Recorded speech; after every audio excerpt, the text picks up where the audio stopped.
Assessment for learning क्या होता है, मुझे किसी को आइडिया है? असेसमेंट फॉर लर्निंग 3 स्ट्रेटजीज हैं, ये आप नोट कर लीजिए। ये हमें इसलिए भी पता होनी चाहिए कि क्लासरूम में एट अ टाइम्स हमने कैसे इनको लेके चलना है। Assessment for learning, assessment as learning and assessment of learning. Assessment for, assessment as learning and assessment for learning. अभी मुझे ये बताइए कि जब आप पेपर सेट करते हैं तो उसमें ऑब्जेक्टिव होते हैं और सब्जेक्टिव होते हैं। अच्छा, अब जो देखने में आया हमारे पास मोस्टली जो ऑब्जेक्टिव है उसमें हम एमसीक्यूज, ट्रू फॉल्स, पैचिंग ये ऐड करते हैं, शॉर्ट क्वेश्चंस भी होते हैं एट टाइम्स। हाँ, अब प्रॉब्लम कहाँ आती है? पहले एक सिंपल पेपर को अगर हम डिफाइन करें, क्योंकि आज हमने बहुत सारी स्ट्रेटजीज को लर्न करना है। Today's session is all about, I have even designed a full-fledged blueprint of test for you. तो उसके ऊपर आप देखिएगा कि हम एक्चुअली डिज़ाइन कैसे करते हैं और हमें कैसे इस तरफ आना चाहिए। उसके ऊपर मैंने दोनों टेक्सोनॉमीज पे काम किया। One is Bloom taxonomy and the other is Solow taxonomy. So we will be talking about these as well. So it's a very, very technical session today. Objective जब हम बनाते हैं तो उसमें हम करते ये हैं कि हम एमसीक्यूज डालते हैं। I remember I was just going through a question paper. मैं किसी स्कूल में विजिट पे थी और क्वेश्चन पेपर में क्लास 2-3 के लिए होगा, उसमें था इंसान क्या खाता है? लकड़ी, कुर्सी, खुराक, आसमान, such kind of like. Alright, इंसान क्या पीता है? तेल, पानी, petrol.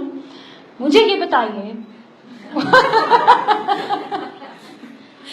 So you got the point, right? अच्छा, अब हमने अगर ऐसे एमसीक्यूज डिजाइन करने हैं तो क्या होगा? आंखों पे बांधे बच्चे की पट्टी तो वो कर लेगा ना, राइट? एंड बिलीव यू मी, ये रियल एग्जाम्पल है, मैं कोई क्रिएट करके नहीं बता रही आपको। ये सच में एक स्कूल में उर्दू का पेपर सेट हुआ था इस पे और आई वाज शॉक्ड। होगा क्या? सारे बच्चे नंबर ले लेंगे। होगा क्या? नॉर्म रेफर टेस्ट का बेड़ा गर्क हो जाएगा, फर्स्ट सेकंड थर्ड का बेड़ा व्हाटएवर। और what kind of complexity you are designing. आप उनके लिए एमसीक्यूज के अंदर चैलेंजेस ही नहीं क्रिएट कर रहे। ऐसा ही है ना, आप में से अगर जीआरई, सैट या किसी ने गैट टेस्ट दिए हो, दिया हुआ है किसी ने? गैट का रिसर्चर, पीएचडी, एमफिल्स, हाँ, कैसा टेस्ट होता है? घुमाते हैं ना आपको। एमसीक्यूज क्या होते हैं? आप एक दफा पूरा घूम जाते हैं एंड यू आर लाइक के ये भी नियर टू दैट है, ये भी नियर टू दैट है। Fine, you have when you are in schools तो आपने बच्चों के लेवल पे करना है, बट ये तो नहीं करना ना कि इंसान क्या पीता है, तेल, पानी और पेट्रोल और ये। हाँ, so this is something very important. पहली बात कि आप एमसीक्यूज डिजाइन किस तरह करते हैं। एक और चीज जो मैं शेयर करना चाहूंगी वो है ट्रू फॉल्स। अब ट्रू फॉल्स में मोस्टली हम टीचर्स ये करते हैं कि बुक्स के अंदर से हम वही सेंटेंसेस लेते हैं जो मशकी सवालात में होते हैं, एक्सरसाइजेस दी होती हैं, एज इट इज हम कहते हैं ट्रू फॉल्स, पेपर में चले जाएं और बच्चों को भी बखूबी हम उनको हिफ्ज करवाते हैं, याद करवाते हैं, मेमोराइज कराते हैं। True false, try your level best. Best paper is one जहां पे ट्रू फॉल्स आप खुद डिजाइन करें from the content of the book. Isn't it? हो सकता है ना, थोड़ी सी पेन लेनी पड़ेगी। अच्छा, इसमें मैं एक चीज आपके साथ शेयर करूं कि अगर आप अपना लेट्स से लेसन कंडक्ट करते हैं, उसके बाद आप अपने थोड़े थोड़े सवाल बनाते रहें, तो होगा ये कि by the end you have a good question bank. वो हर लेवल पे हो सकते हैं, वो आपके इस लेवल पे भी हो सकते हैं जो आप कहते हैं बिल्कुल ही नॉलेज और रिमेम्बरिंग की जो बेस है उसके ऊपर, कॉम्प्लेक्स भी हो सकते हैं। लेकिन जब आप बनाएंगे नहीं, डैरेन हार्डी की एक बुक है compound effect, are you familiar with that? हमने उसकी बड़ी वीडियोस भी बनाई, हमने ग्रुप्स में भी बड़ा शेयर किया, हमने उसके ऊपर काम भी किया, सर की वीडियोस में भी है, मेरे पास मैंने भी बड़ा उसके ऊपर बात की। This book is really wonderful to applicable even in the, you know, this paper setting, assessment. It's all about compound effect. This assessment for learning when comes towards assessment of learning judgement पे आती है, तो आती है compound effect की base पे। Okay, उसमें है क्या कि आपका जो रोज की जो थोड़ी थोड़ी एफर्ट्स हैं, जो चॉइसेस हैं, वो इकॉमुलेट होती हैं और वो क्या बनती हैं, रियल सक्सेस आपकी वो जाके बनती है। सक्सेस कभी प्लेट में ऐसे ही नहीं आ जाती, अच्छे रिजल्ट्स, जीपीएस, अच्छे मार्क्स कभी ऐसे ही नहीं आ जाते। टीचर को जो हम ग्रेड करते हैं on the basis of result, वो ऐसे ही नहीं आ जाता। There is a big big theory that is compound effect at the back. उसमें डेरेन हार्डी ने एक इंटरेस्टिंग चीज शेयर की है, माइक्रोवेव मेंटालिटी, जो हम सबकी हो गई है और हमारे बच्चों की भी है। बच्चे भी ऐसे शॉर्टकट ढूंढ रहे हैं, हम भी ऐसे शॉर्टकट ढूंढ रहे हैं। हमें भी होता है कि कोई शॉर्टकट हो और पेपर बन जाए, बस जल्दी से हम इनको वो पेपर आ जाए जिसकी बेस पे हमारा रिजल्ट अच्छा हो जाए। स्टूडेंट्स भी वो शॉर्टकट ढूंढते हैं जिसमें वो ये भी पूछते हैं, मैम ये भी टेस्ट में आएगा, सुबह पेपर है आप ये करा रही हैं, हाँ। और अगर आप पेपर से पहले भी कुछ उनको करा रहे हैं तो उनको होता है ये भी टेस्ट में आएगा, ये भी पेपर में आएगा। So they also want some kind of shortcuts. वो शॉर्टकट्स को वो कहते हैं माइक्रोवेव मेंटेलिटी। माइक्रोवेव में क्या होता है, चीज रखते हैं, बर्फ बनी हुई, जल्दी से हम गर्म करते हैं और वो हमें पता है उसके साइड इफेक्ट्स भी क्या है, but we using it, we doing it, right. So this we have to come out of this microwave mentality. और वो जो कंसिस्टेंसी है ऑफ एफर्ट और जो चॉइस मेकिंग है, टीचर की चॉइस पूरे बच्चे का फ्यूचर बना रही होती है, ऐसा ही है ना। एक छोटी सी चॉइस जो है ना आपकी, आपने उस वक्त जो डिसीजन लिया होता है, वो एक बच्चे का पूरा फ्यूचर उस पर डिपेंड कर रहा होता है। लाइक मैंने जब पहली दफा स्पीच की तो मैंने position Lee, I stood 4th, हौसला अफजाई का नाम, शर्म के मारे जाके दोबारा ले लिया, लेकिन अंदर से था कि चलिए कुछ तो मिला। लेकिन वो एक सबके सामने ये कि 1st, 2nd, 3rd तो तुम आए नहीं, right. But there was a teacher, what he did, वो इतनी हौसला अफजाई हो गई उस नाम के बाद, ही जस्ट वॉज विद मी और इतना ज्यादा इंकरेज किया मेरे उन पॉइंट्स पे जहाँ पे क्लैपिंग हुई, मेरी उन चीज, सिर्फ मेरी स्ट्रेंथ्स को इतना बूस्ट कर दिया कि जो मेरा एक मोरल डाउन था ना, वो उसी वक्त खत्म हो गया। सो वो जो डिसीजन था, जो चॉइसेस थी ना, वो मेरे टीचर्स की छोटी छोटी, उन्होंने कहीं काम किया और मुझे बोलना है। शायद कहीं पे मुझे वो कर देते तो मैं शायद उस तरह आउटस्पोकन, उतनी डिबेटर, उतनी स्पीकर ना रहती। सो एक टीचर की जो चॉइस है ना फॉर द स्टूडेंट, ये इन द लॉन्ग रन उसका फ्यूचर बना रही होती है। So this is also a combination of choices and then you're getting your success as a teacher. अच्छा, एक हुई टेस्टिंग के ऊपर रिसर्च, ये इंटरेस्टिंग रिसर्च थी, हुई तो 80s में। उसमें ये था जी फ्रांसिस कॉलिन, उसने एक रिसर्च की, तकरीबन 232 स्टूडेंट्स लिए 14 स्कूलों के, और उसने इस रिसर्च में ये किया कि 3 तरह के टेस्टिंग को लिया, मतलब असेसमेंट को उसने कहा हम 3 तरह से देखते हैं, ये देखने के लिए कि असेसमेंट क्यों जरूरी है भाई, इम्पैक्ट इसका क्या है।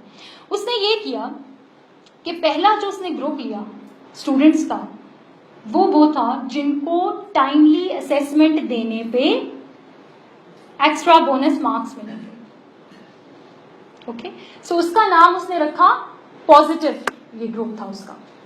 जो नेगेटिव था ग्रुप, उसका उसने ये किया कि वो अगर टाइमली असेसमेंट सबमिट नहीं कराएंगे तो उनके मार्क्स डिडक्ट हो जाएंगे।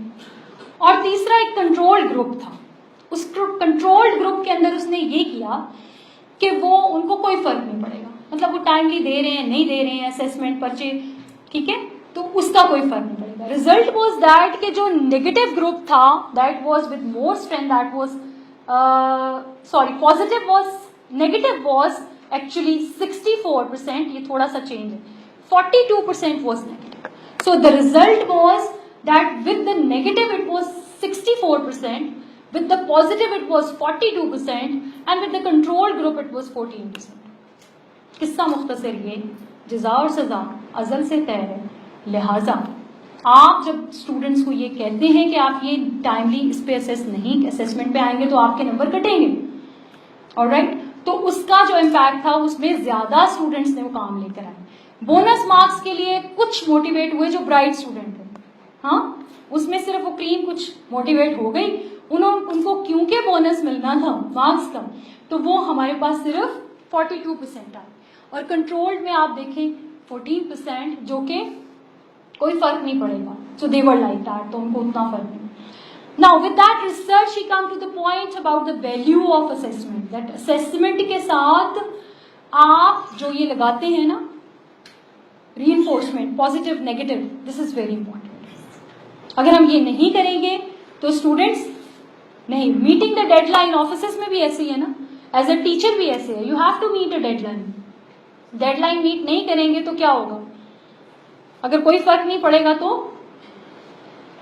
हम तो बिल्कुल आराम से बैठ जाए ना, ख्वाबे लंबी तान के आप सो सकते हैं, फिर you will not do. So deadlines meet करना is also very challenging nowadays, because teacher के अंदर, सॉरी टू से, क्लरिकल चीजें बहुत ज्यादा हमें डालनी हैं।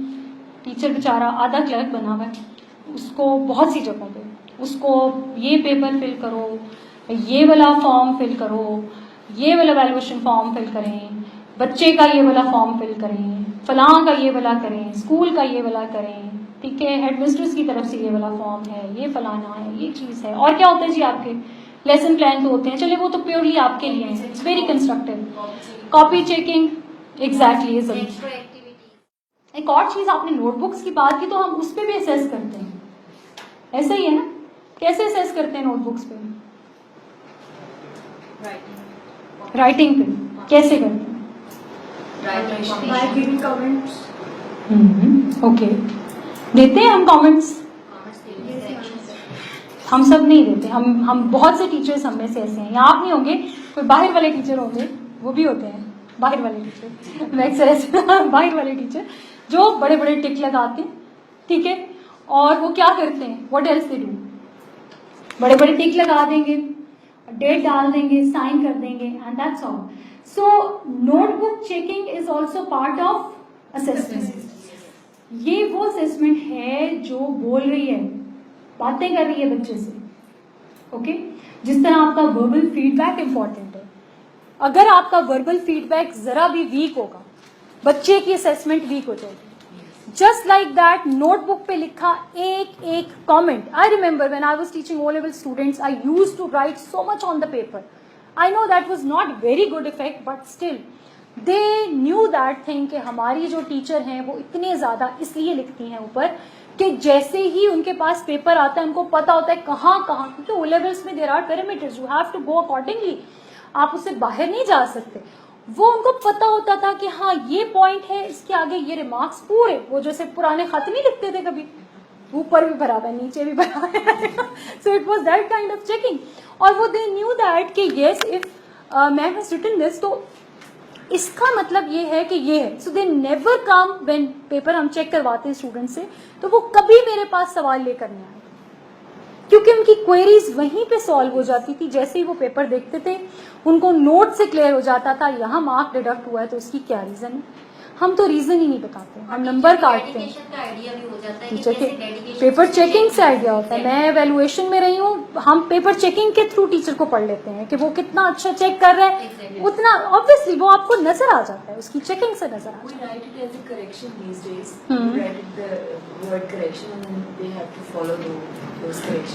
Corrections as well, exactly. अब जहां आप करेक्शन ही नहीं बताएंगे, how they can correct themselves. Creative writing है, कोई क्राइटेरिया नहीं है, अल्लाह जाने और आप जाने, वो नहीं होना चाहिए।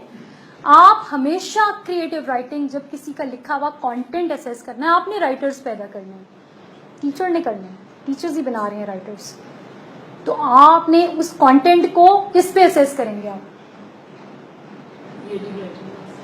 आइडियाज के मार्क्स नहीं, फॉर गॉड सेक। हम इतना बड़ा जुल्म करते हैं, हम उनके नंबर काटना शुरू करते हैं जी। पंक्चुएशन, कॉमा नहीं लगाया, फुल स्टॉप नहीं लगाया, ये नहीं लगाया, कैपिटल लेटर नहीं किया, ये नहीं किया, सेंटेंस इधर से उधर चला गया, यूं हो गया, बाउंड्री से बाहर, ये वो।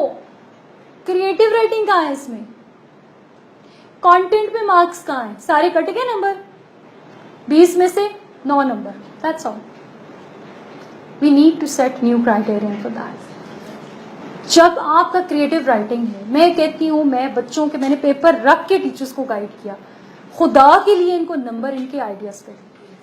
एक 1 क्लास की बच्ची ने बैंक की फोटो के नीचे एक लाइन लिखी और वो लाइन इतनी खूबसूरत, एक मस्जिद के नीचे एक बच्चे ने लिखा, इतनी खूबसूरत डिस्क्रिप्शन की मैं बात कर रही हूँ, डिस्क्रिप्टिव राइटिंग स्टार्ट हो जाती है वन के एंड।